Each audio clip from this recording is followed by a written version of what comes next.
the channel. It's a return of the Kyle Peterson top 5, and I just returned from a modeling gig, so I decided no better time than the present to do a top 5 Rick the Model Martel figures. The spirit of Ultimate Warrior will run forever!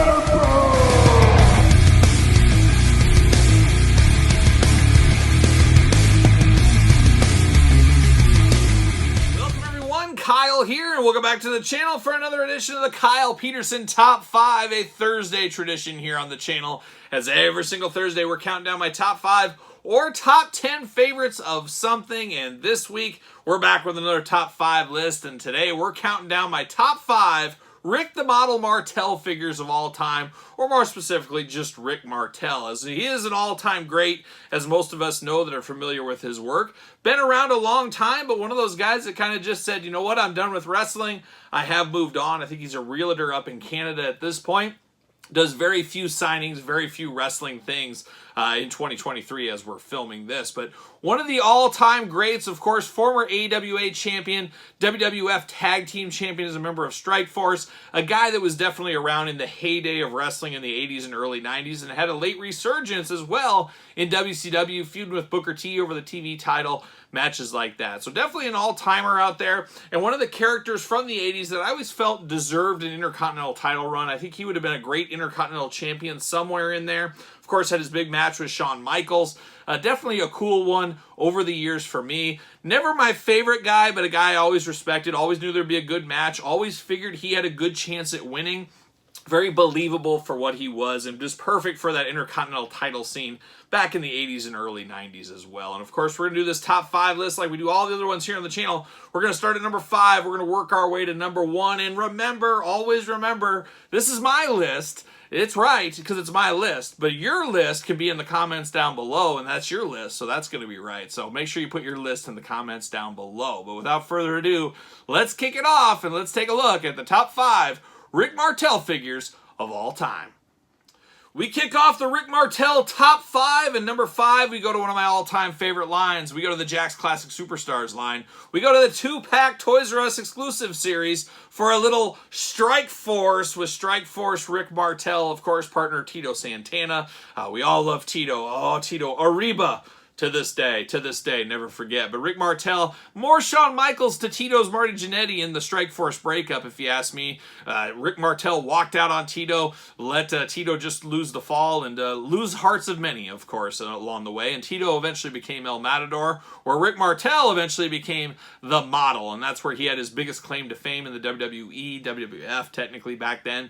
Of course, he was AW champion, as we mentioned before. But Strikeforce was always really cool. Tito and Rick, they always kind of went together. I was very young when they first teamed up. I was very, very young. But I do remember it. I definitely remember them losing the belts. That was a big part of my early wrestling memories. But definitely a team that was great. They were like kind of high flyers, fast guys, almost like a slower version of the Rockers in some ways. Always did like them, always knew they'd be in the fight, and they just worked to me. And it was just one of those first breakups. You're like, I can't believe they're breaking up. As tag team breakups, they happened, but it wasn't like today where people are together one week, enemies the next. It was always weird and always it was like a parent's divorce when a tag team would break up. You're like, okay, am I on Team Martel? Am I on Team Tito? I don't know what to do. It was just difficult times, really. It really was. And then the Rockers, when they broke up, and, you know, there was tears. We didn't know what to do. We felt bad for Marty, but we thought Shawn was so cool. It was just tough times. So that's kind of how we were with Strikeforce.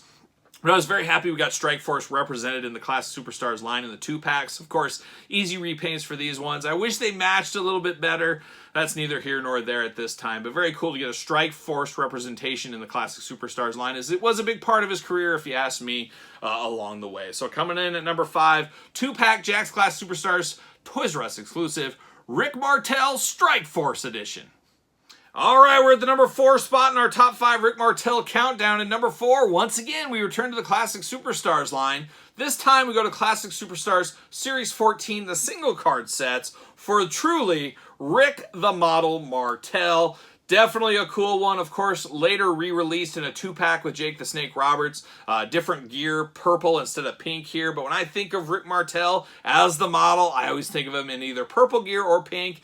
Pink usually first, though. That was always my favorite. Goes back to the Hasbro days. But I always did love this one. He did come with glasses. A little goofy glasses, but he came with them. But I love the sweater he came with. A very cool idea to give a sweater with Rick Martel. You could technically put this on him if you really wanted to. But just a very cool accessory. As we do remember, he always had that around him. He would have a tennis racket sometimes. And of course, his Arrogance aerosol canister. Always loved that as well. But a good version of Rick Martel. The same head, of course, we saw in the Strike Force one, but different body, different colors. Definitely the height of Rick Martel as the model is what this represents to me. So always did like this one. Like it so much, it's coming in at number 4 in my top 5 list. And just like that, we're at the halfway point. You got your list together. He doesn't have a ton of figures, Rick Martel, but he's got enough for a top 5 list. So remember to put your list in the comments down below.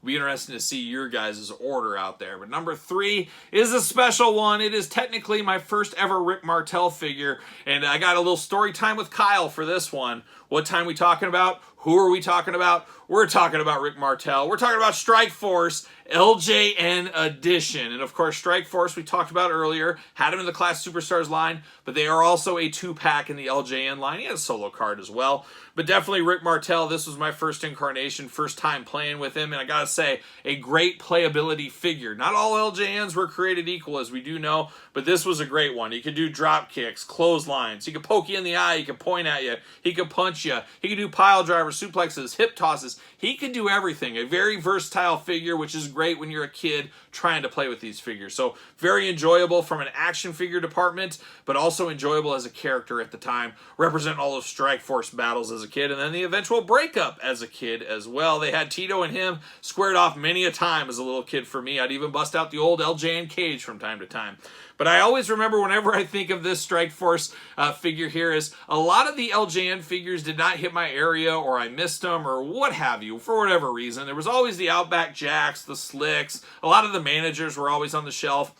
But not a lot of the 2-packs, not a lot of the stars, at least in my area. Your results may have been differently. But however, like a lot of us out there, I did get the wrestling magazines as a kid. I'd go with my parents to the grocery store every weekend, and I would sit in front of the magazines while they were doing their shopping, and they would usually let me buy one magazine every weekend. So you'd have the Ringside or the PUWI magazine, you'd have the WWE magazine, and so forth. So every week I'd try to get something different. And of course, the back of the PWI magazines when I was a little kid had a little advertisements on the back selling LJN figures from a store, very much like Ringside Collectibles in a lot of ways. It was kind of Ringside before Ringside, and that's where I got my black card figures and a lot of other figures from over the years. Now, a lot of people were aghast at the time as they were very expensive, as they were like $16 a figure. I think a 2-pack was like 30 bucks. Just play along there, but it was very expensive for the time in the late 80s, 87, 88, 89, 90.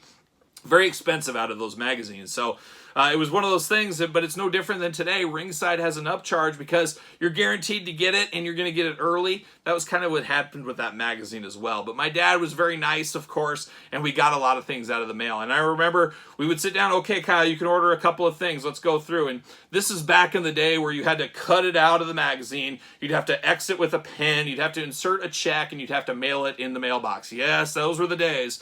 But that's what we had to do. And I remember distinctly it was summer, and this was Kyle, hey, summer's coming. It was like the first day of summer. I got to order this, and I was going to play with them in the summer. Of course, I was out of school. What else are you going to do? You're going to play with your wrestling figures all day long and play baseball at night. That's what you're going to do.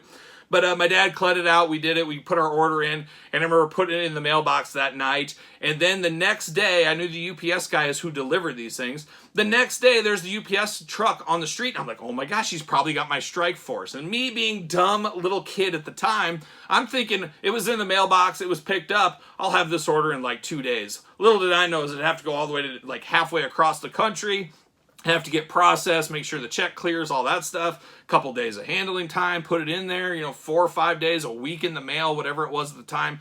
Obviously, it wasn't a quick thing, but I immediately ran out to that UPS guy and I said, sir, do you have my Strike Force? And I was probably 8 years old, maybe something like my daughter Emma's age. Do you have Strike Force? And the guy, I remember being very nice thinking back on this, and I just imagine he was like, who are you? What the heck's a Strike Force? What are you bugging me for? That's probably what I would have thought if I was in his shoes, but I remember him being very nice about it. No, I don't know. I don't know what you're talking about or something. But I pestered that guy for like a week straight every single day because he would pull up around the same time in the neighborhood every single day, and I'd run out there chasing after him, wanting to see if my strike force was there, and he was nice about it every day.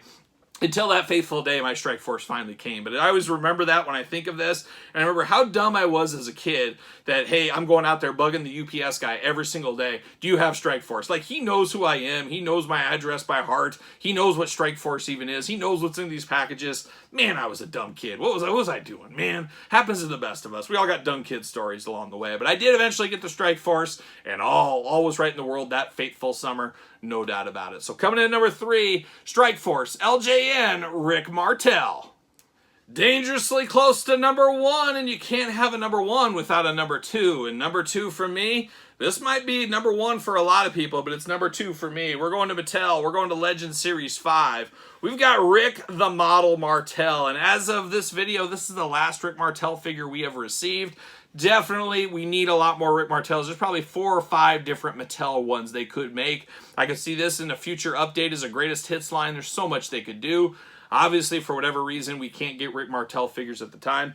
But this one is one of the high-value Mattel figures. Can you imagine? A lot of people would be screaming and crying if this did get re-released, but I wouldn't put it against anything. Mattel, as we always say, they want every dollar out of your pocket and all your change too. So if they can find a way to get this back out there, they definitely would. So he is on the clock. But as of right now, a very expensive figure and a figure very hard to find complete. A lot of times the glasses are missing, the arrogance is missing, the jacket's missing.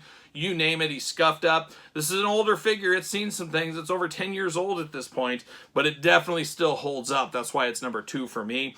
The best modern incarnation, I guess is what we'll call it, of a Rick Martel figure. And when I think of Rick Martel, I was thinking with the shorter hair, and I guess when I say short hair, pulled back in the big tight ponytail in the back, but that's what I imagine my Rick Martel figures as, or Rick Martel as a human being as. But definitely cool. A lot of bells and whistles we got with this one that we didn't get with a whole lot of the other ones, of course. Just a very, very fun figure, and one that a lot of people would like to have, like I said, in their collection. And I think someday we got to get another Rick Martel figure. I would not be shocked to see Power Town get Rick Martel, if that is a possibility.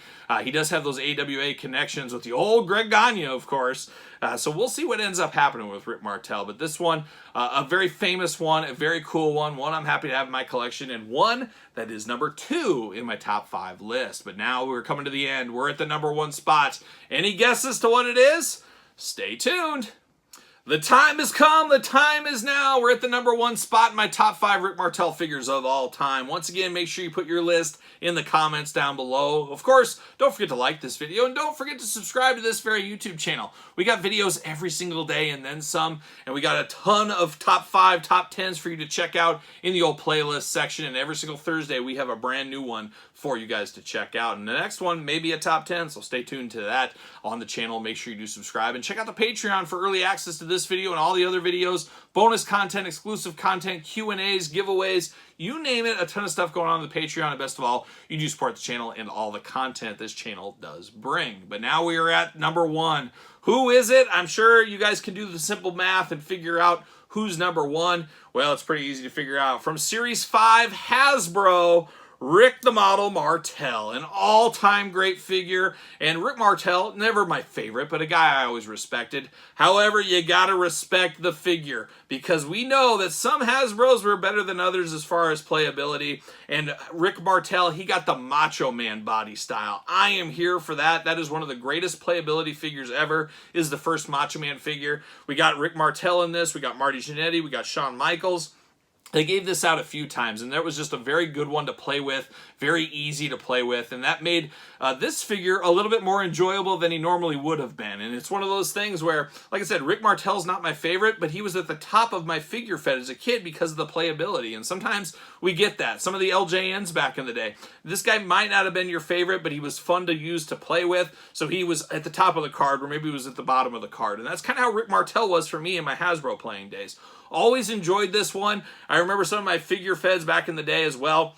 I had him and Warlord team up all the time. They were kind of my version of Power and Glory in a lot of ways. They had a long runs as the tag champs, feuding with Demolition, feuding with the LOD. A lot of cool moves, of course. Warlord being the power guy, Rick Martel being the quick guy. I had a lot of that going on. Feuds for the Intercontinental, things like that as well. Just a lot of really great memories as a kid playing with my toys, and there's Rick Martel being at the center of it. And like I said, not my favorite character ever. Probably not even in my top 20 favorite wrestlers of all time. But during the Hasbro days, days. Definitely a top 5 playability figure for me when all things were said and done and the dust settled, and he won the Intercontinental title, the tag title, and even got a chance at the world title a few times, but he couldn't overcome the power of the Warrior. Not many could. Not many could in the 80s and early 90s, as we do know. But Rick Martel, a very fun one here. Hasbro #1. There was no doubt in my mind when I put this list together. No doubt in my mind when I finished it. So Hasbro, Rick Martel coming in at the #1 spot. Once again, going to ask you guys for your top 5. Put it in the comments down below. Of course, don't forget to like and subscribe, all that fun stuff. And don't forget to follow me on social media, SirPaul64 on Twitter,